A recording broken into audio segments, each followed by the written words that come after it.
shares with us. Editing compliance means that the Mark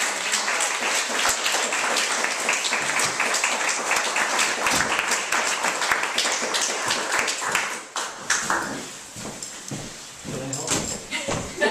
You're going to put these.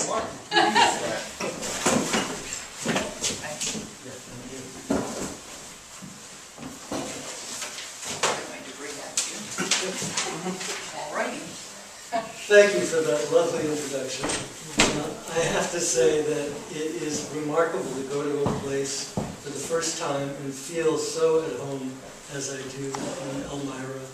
And I thank Gretchen Charlot and Mark Woodhouse and Tim Morgan and Barbara Snedecor for their hospitality and welcome. Thank you all. And your questions were never lame. I'm going to start out by reading some words from Mark Twain about editors and proofreaders. You may know some of these. 1873, Cotton's Choice Humorous Works. I do hope the man is in hell that paragraphed this edition. 1881, The Prince and the Pauper. Elmira, August 23rd, 81. My dear Osgood, welcome home again. Shall see you before you get this letter. I am sending back chapter 6 unread. I don't want to see any more until this goddamned idiotic punctuation and capitalizing has been swept away and my own restored. I didn't see this chapter until I had already read chapter 7. Which latter mess of God forever goddamn lunacy has turned my hair white with rage. Sweetly, sweetly yours, Mark. 1884, Adventures of Huckleberry Finn. This is to his friend William Dean Howell.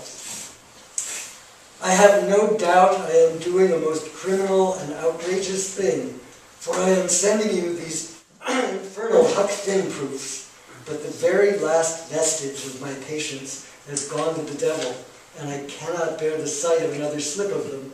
My hair turns white with rage at sight of the mere outside of the package, and this time I didn't even try to glance inside, but re-enveloped it at once and directed it to you. Now you're not to read it unless you really don't mind it. You're only to re-ship it to Webster and tell him, from me, to read the remnant of the book himself. And send no more slips to me under any circumstances, will you?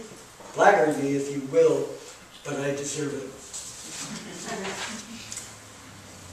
1893, this one everybody knows.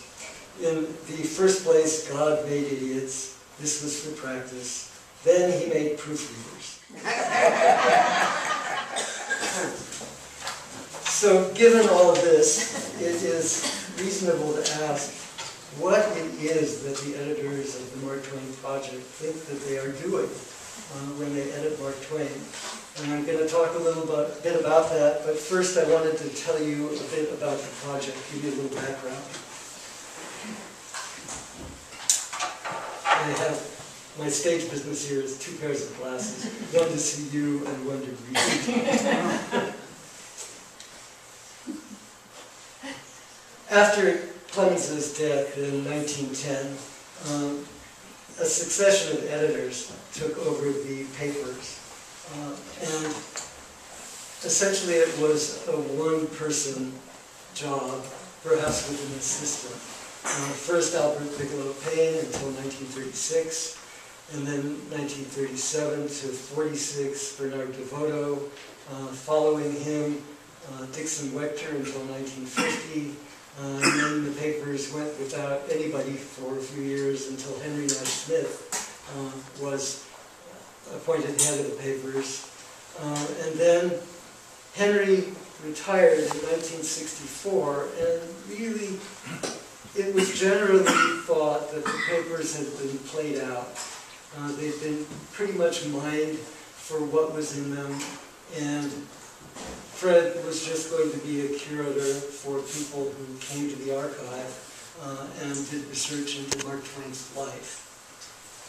In 1966 and 1967, however, Fred hired a whole group of editors, mostly graduate students. And the question is, why? And to know why, it helps to go back to the 1960s. And I was thinking about that and realized that Americans love to characterize history by decades.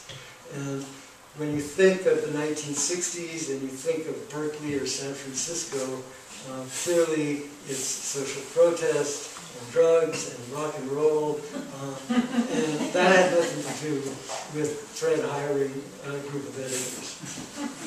But what did have to do with his hiring editors was in fact a much quieter kind of social movement that was going on all across the United States, which is that people were uniting in their concern about preserving the American legacy. They were seeing great buildings torn down, all sorts of things that they prized, and they wanted to support the arts, they wanted to support literature, and suddenly people of all political persuasions came together to provide support both privately and publicly, and support public support. So during that time, a whole bunch of editions of American authors came into being, or got going, and that includes Washington Irving, and the Howells edition, and let's see,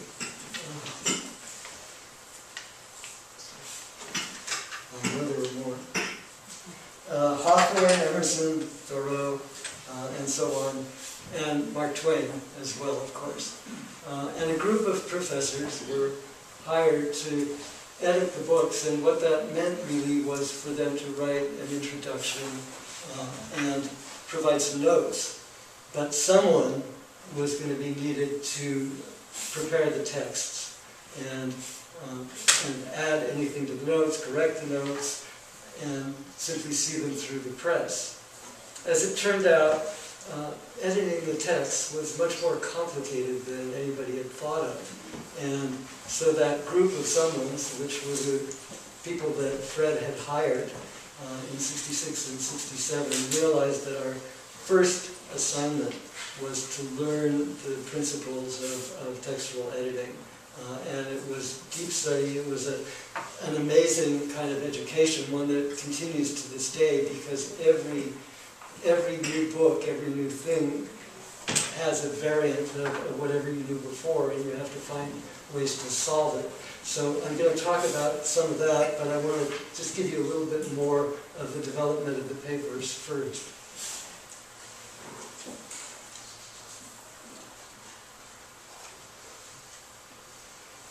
Once the staff got going on this, the other thing that was happening was that technology was changing just extraordinarily.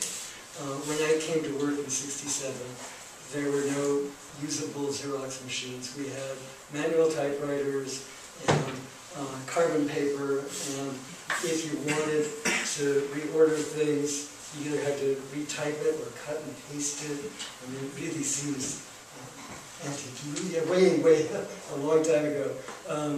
And the papers in the office were not organized chronologically. They weren't ordered by writing. Basically, everything was yet to be done. So all of this ordering of what we had, ordering of the letters, was necessary as part of the job. We kept going, and I'm going to give you another historic moment. About 1979, we had 5 books in the press. They were Connecticut Yankee in King Arthur's Court, with a guest introduction by Henry Nash Smith. All of these, but one, were produced in the project offices. The Prince and the Pauper, Early Tales and Sketches, Volume 1, with Robert Hurst and Ed Branch. Mark Twain's Notebooks and Journals, Volume 3, and a volume produced by the Iowa editors, Adventures of Tom Sawyer Abroad, and Tom Sawyer Detective. We had lost some staff members, and we were confronted with one of those difficult technological transitions. The Notebooks and Journals volume was the last volume that we had set in linotype. And the linotype matrices for the type had gotten so old that they had developed little cracks. And so when they made the type to set the book, it was full of little hairlines all over the place, which the staff called hairy excrescences. And it's like, ooh, look at these proofs! And so we had to try to figure out how to deal with that, sending it back to the press. Meanwhile, the technology of our other typesetter was to print things positively on clear acetate so that they could make contact prints for the plates. But every time there was a correction, they cut out one line of this acetate and they reset the line, but they could not calibrate them properly. So when they put the line back, it was too low or too high, and sometimes they couldn't get the density of the type. So they would put it back and it would look like a bold-faced line in the middle of it. So we were struggling with all of this and just beginning to try to deal with it when Fred Anderson died suddenly and unexpectedly. And at that point, we were very much under the radar of the university. I mean, now, of course, we're more known, but even our own institution didn't know us very well. And Henry Nash Smith came back to be the titular head of the papers for about a year, which is when I got to know him very well, and sort of convince everybody that the papers were in good hands and should continue. And during that time, there was a search for who was going to be the new head. Bob Hurst had meanwhile gone to UCLA and become an English professor there. And to the joy of the staff, our old friend and colleague, Bob, came back to head the project. And that is the beginning of the modern era that really culminated in what Barbara was saying with our simultaneous publication of the autobiography online and in book form. So I wanted to talk a bit about editing, different kinds of editing. I think I'll start with letters.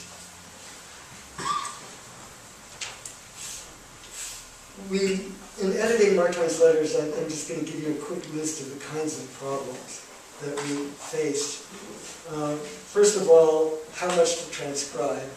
We wanted to show everything that a reader would have seen. That meant we should also transcribe the things that Mark Twain crossed out and interlined. And we show them both. In the courtship letters, Clemens liked to tease Olivia by writing something that he pretended he didn't want her to read and canceling it very heavily, and then making a little joke afterwards to tell her that he knew that she had figured it out and read it. So we had to figure out a way to show that. Sometimes the way we did it was to just show the cancellation in a note so that you could see just how impenetrable it was, and then his little joke about, oh, that's the way to cross it out, huh? Sometimes we had to identify the recipient. One that was really puzzling to me was Dear FC. It was in 1870, and there were a lot of people with FC as their initials in 1870, and none of them was a possibility. And it turned out to be a pseudonym of Alfonso Weiner Griswold, which was fact contributor, and he signed all of his articles FC. Sometimes there would be a letter that would say, Monday, Dear Sir, can't. What Monday? Which sir and what can't you do? And luckily sometimes paper or an envelope or a date, something would get you on track, or a letter to Clemens, and you would be able to make the identification. Albert Bigelow Paine, while he was still working as Mark Twain's biographer, Mark Twain was still alive, was asked and authorized by Clemens to collect letters that had been written to various other people because Paine wanted to have the text of the letters for their biography and also to publish. And lots of folks sent them back, but they wanted the manuscripts back. And Albert Bigelow Paine decided to transcribe them and transcribed huge numbers of them. None of this did we know. When we were editing letters, we basically would have to rely on an excerpt that he put in the biography or something that he had published in his bowdlerized and truncated letters in his letters volumes. And every so often there would be a surviving manuscript that we could compare with those and see how wildly different or how much more full it was. But there was no way to solve the problem, and our first letters volumes just used the Paine transcriptions when we had to. What happened, however, in 2003 was that Albert Bigelow Paine Cushman, who was the grandson of Albert Bigelow Paine, had all of Paine's stuff, and his wife gave all of the Paine's papers to us, and we discovered among them hundreds of letters, in full that we know, in part, and many, many more that we did not know at all. In all, it was a collection of 1,800 letters. Among that collection was a letter, a very famous letter to Charles Warren Stoddard. But again, we hadn't known of any of this when we edited our volume of letters, volume 3. So I'm going to just give you an idea of how we dealt with that. Here is the letter. These are the 4 sentences that we knew. Some of you will know this letter because these little bits have been repeated over and over again in biographies of Mark Twain and in Dixon Wechter's love letters, but nobody really seemed to have more. So here it is. I have written Brett that we must have the overland. See that he sends it with you. You speak of Mr. Stebbins. Stebbins was a minister, Horatio Stebbins, who Clemens had known in San Francisco. He came within an ace of breaking off my marriage by saying to the gentleman instructed by her father to call on him and inquire into my character that Clemens is a humbug, shallow and superficial, a man who has talent, no doubt, but will make a trivial and possibly a worse use of it, a man whose life promised little and has accomplished less. A humbug, sir, a humbug. And then there's a long deletion. The friends that I had referred to in California said with one accord that I got drunk oftener than was necessary, and that I was wild and godless, idle, lecherous, and discontented, and unsettled rover, and they could not recommend any girl of high character and social position to marry me. But as I had already said all that about myself beforehand, there was nothing shocking or surprising about it to the family. Well, among those transcriptions in the Cushman collection was, in fact, a typescript of the entire letter. We had already published this in volume 3, and we had put it online, and here is our original. This is pretty much what I just read you. That's how it looked in volume 3, and that's how it looked online. When the whole letter came, this is the typescript, and behind it is a shadow of the second page.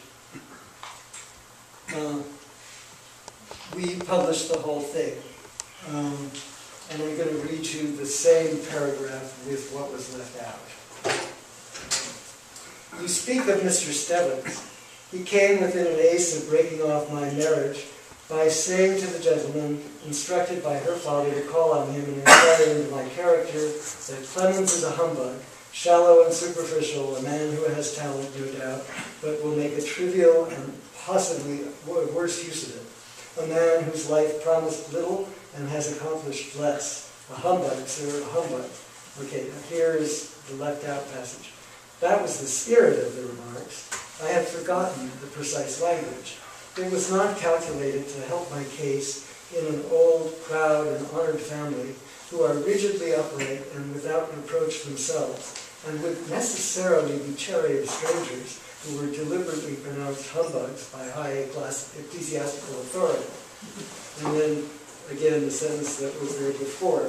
The friends I had referred to in California said with one accord that I got drunk oftener than was necessary, and that I was wild and godless, idle, lecherous, and a discontented and unsettled rover, and they could not recommend any girl of high character and social position to marry me. But as I had already said all that about myself beforehand, there was nothing shocking or surprising about it to the family. But here he goes on. But I had never said I was a humbug, and I never expected anybody who knew me to say it.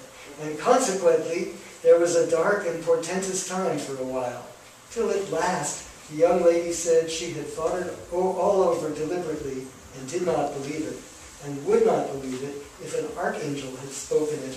And since then there has not been a flaw or ripple upon my course of true love, and it does run smoothly and always will, no fear about that. In addition, the remainder of the letter was available to us, which meant that we could annotate it.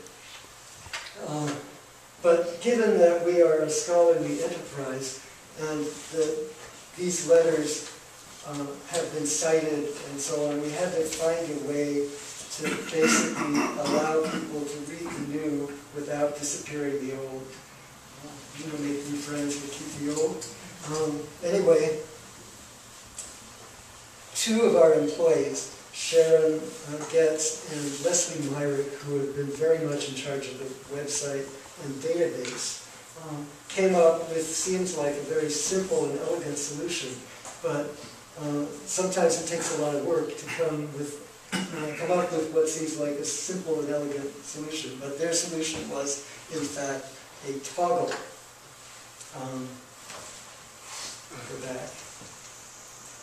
Toggle to the 2007 text, and this says, this edited text supersedes the 2007 text. View the 2007 text, and then you can press that and you get to the old text. And it's a way to keep going. And we needed to solve that problem because we have hundreds of letters that in fact are going to need this treatment, that are different in some very substantial way. So this is our sample, and we're going to be doing a lot of this. Meanwhile, though, since we have published our 6 volumes of letters and put up the website, hundreds of new letters have come in other ways. It's a constant at the Mark Twain Project. And the ones that fit into the 1875 to 1880 span that we have up on the website we can drop them right into place. And the staff calls them the drop-in letters, although online they're called newly recovered letters. And now we have a methodology for all the ones that have new text. So that's a little bit about letters. Now I wanted to tell you something about... Oh, by the way, this is what the markup looks like. People sometimes say, oh, well, just throw it up on the web.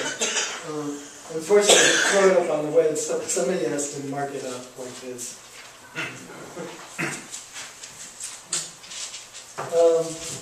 I'm going to talk a little bit about how we edit text and do our critical editions. One of the things that people tended to not realize for years is that sometimes the most recent text is the most corrupt. It is the worst. The more something has been reprinted, the further away it gets from the author's hand. So a principle of the kind of editing we do when we edit a book like Huck Finn or Tom Sawyer or whatever, is to go back to the earliest form of the manuscript and recreate the entire process by asking some questions. I typed up some of them here. You have a manuscript, say, in a first edition, and you collate the two, and you have a long list of differences. And then you begin to ask how they came about. Were they authorial? Were they the result of faulty transmission or publishing house style? How was the book transmitted? Was it hand-copied, like the Adventures of Tom Sawyer? Was it typed? Did Clemens revise the typescript? Did the typist introduce errors? What went to the press? Was there a magazine printing? Did the magazine have an editorial policy that led to alteration of the text? Or was the book first sent to proof? Did Clemens read the proof? Is there evidence in Clemens's letters or in his working notes or his notebooks that can help answer these questions? By asking and answering these questions with whatever documentation remains, you develop a kind of new narrative of composition and production of the book with often very surprising results and sometimes very dramatic results for the text. So the first case in point is the Mysterious Stranger Manuscripts. In 1916, 6 years after Mark Twain's death, what was purported to be his last book came out in this beautiful edition, illustrated by N.C. Wyeth. And you can see on the cover is the picture of an astrologer. In fact, what came out, as it came out, I'll go back a little bit, as it came out, it was met with incredible love. People just loved the book. They also were very happy that Mark Twain wrote such a great book at the end of his life. And 50 years of criticism was based on the problem was that there was no astrologer in the book. and that Payne and Frederick Dunnick at Harper's had done what people would call a literary fraud since then. So that basically says what I just told you. As it turned out, he tried to write this book 4 times, and he incorporated the first into the first manuscript. So here are the 3 manuscripts. The first one is called The Chronicle of Young Satan, and that is the one that Payne and Dunnick took. And they took a whole subplot out. In it, there was an evil and profane, power-mad Catholic priest named Father Adolf, who terrified the populace and falsely accused a loving and good Catholic priest, Father Peter, of heresies and crimes, ruining his reputation and terrifying the populace. They turned the evil Father Adolf into the astrologer. And basically, that's the book that came out. The second version, he tried to set the story in Hannibal with Huck and Tom. Didn't get too far. And the third one, he took the first chapter of, Mark Twain took the first chapter of Hannibal to use it for the only one that he completed, number 44, The Mysterious Stranger.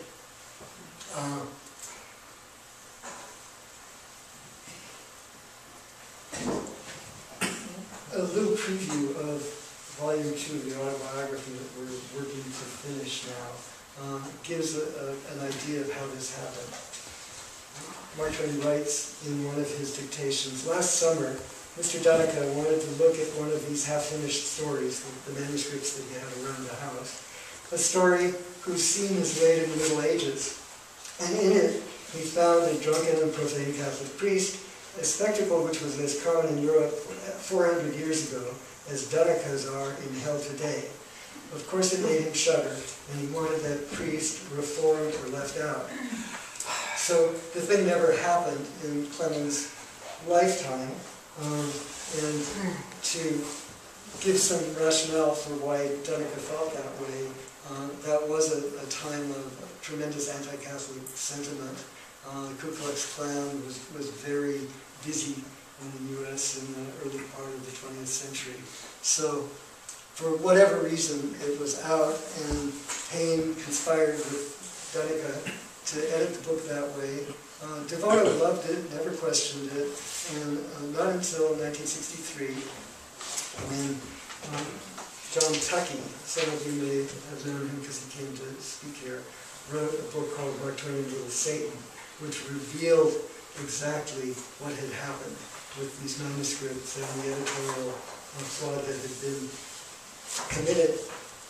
And then what fell to us was the first job I had at the Mark Twain Project with Buddy Stein, to do the text, to make the record of all the changes in the manuscript, do the apparatus, and work with William Gibson, who had written the introduction, and produce the text that Mark Twain wrote. So it came out in 2 versions, and this is the last chapter, which I left out of the story. He took the last chapter of the long, completed one, and cobbled it on to the book that Paine and Dunica had edited. Anyway, here is the Mark Twain Papers edition, which is in 1969, and the paperback with the three texts. Below are the Mark Twain Library paperbacks of the already completed one, number 44, The Mysterious Stranger, in English and in French. And here is actually what you can most easily find for sale, the Paine and Dunica version, at bookstores and online, just to let you know. Tom Sawyer Abroad is the next sample. It was a sequel. How many of you know Tom Sawyer Abroad? Yeah, it's a sequel to Huck Finn and Tom Sawyer. It's told in Huck's voice. And it's a kind of science fiction adventure in which Huck and Tom and Jim travel in a hot air balloon across the Atlantic Ocean to Africa and Egypt. Clemens wrote it in 1892 and agreed to publish it the following year in St. Nicholas, the popular children's magazine edited by Mary Mapes Dodge, who wrote Hans Brinker and the Silver Skates. This is a question I'd like to ask. Who here has read Hans Brinker and the Silver Skates? Yay! Yeah! So many people don't know the book, didn't read it as a child, and I'm so glad that there were folks. I did, and I remember it fondly. Well, Clemens needed the money at the time. His business was failing, and he agreed to her editing for the magazine. It was a children's magazine. He didn't really have much of a problem with that. And she had definite ideas of what was appropriate for children.